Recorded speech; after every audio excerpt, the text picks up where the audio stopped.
He's the angry video game nerd.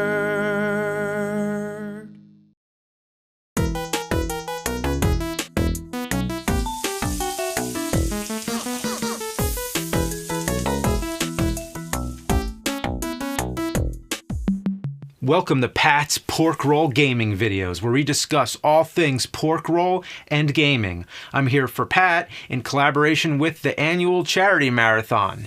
In New Jersey, pork roll is more common than combat. Speaking of which, Pat, my offer still stands. Combat for Nintendo World Championships?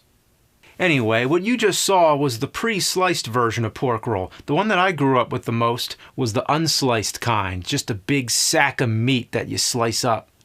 You fry it up, you put it on a bagel or a croissant or an English muffin. Everybody has their own preference. Everybody also has their own preference of what to call it. In North Jersey, most people say Taylor ham. In South Jersey, most people say pork roll. And in all the rest of the world, they say, what the fuck is it?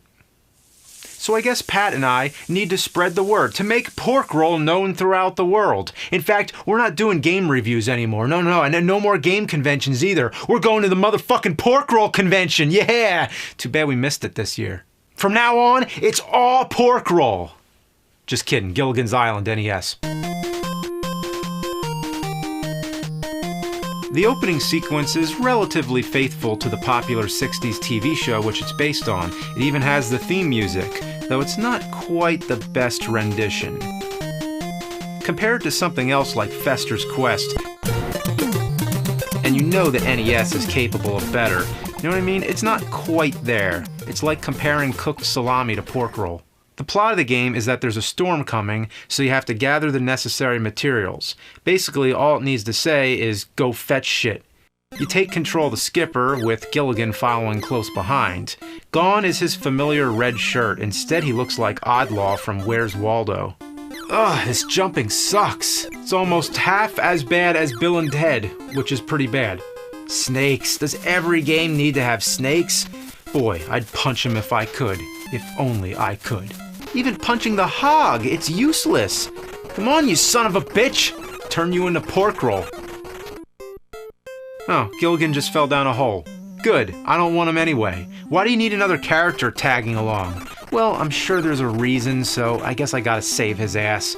So I go down the hole, I find Gilligan, I bring him back to the surface, and then guess what? He falls again.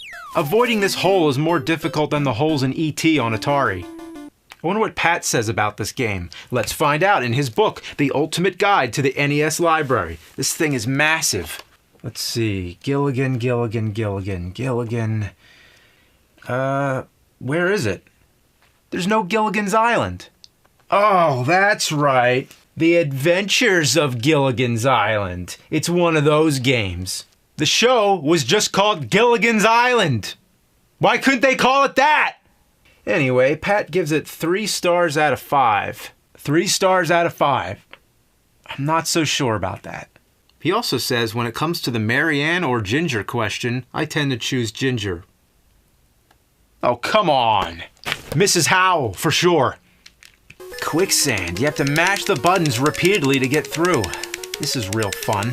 Why'd Gilligan go up the tree? Get back here! What is he, a cat? Oh, I lost him again. He does such a shitty job following you. Fuck you, Gilligan. Pork roll. Damn, the water current got me. Oh, that's cheap. The professor tells me Mrs. Howell's with Mr. Howell. Didn't know I was looking for either of them, but thanks. Oh, damn it, Gilligan. Ugh. Fortunately, you can use the rope to pull him back, but you only start out with a couple of them. Oh, great time to lose Gilligan, just before a boss fight. The hit detection is awful. In fact, I don't think I've hit him once. Who goes around punching apes anyway? This is one of the most miserable times I've ever had on a boss battle. All around, this is a nightmarish experience. The show is so cheerful, even though they're trying to get off the island, they had everything they needed. Lots of the appeal of the show is the idea of imagining what it would be like living away from the grid. It's a fantasy, and everything on the show looked so perfect. But the game is the opposite, the equivalent of living in hell. This is torture. I can't believe you gave it 3 stars. That's way too forgiving. According to the key, 3 stars means above average, an enjoyable game with more positive attributes than the typical game. No. That is just ridiculous. I mean, 3 stars? How could you give it 3 stars? I would say I would give it, let's see, I played worse. 2.5.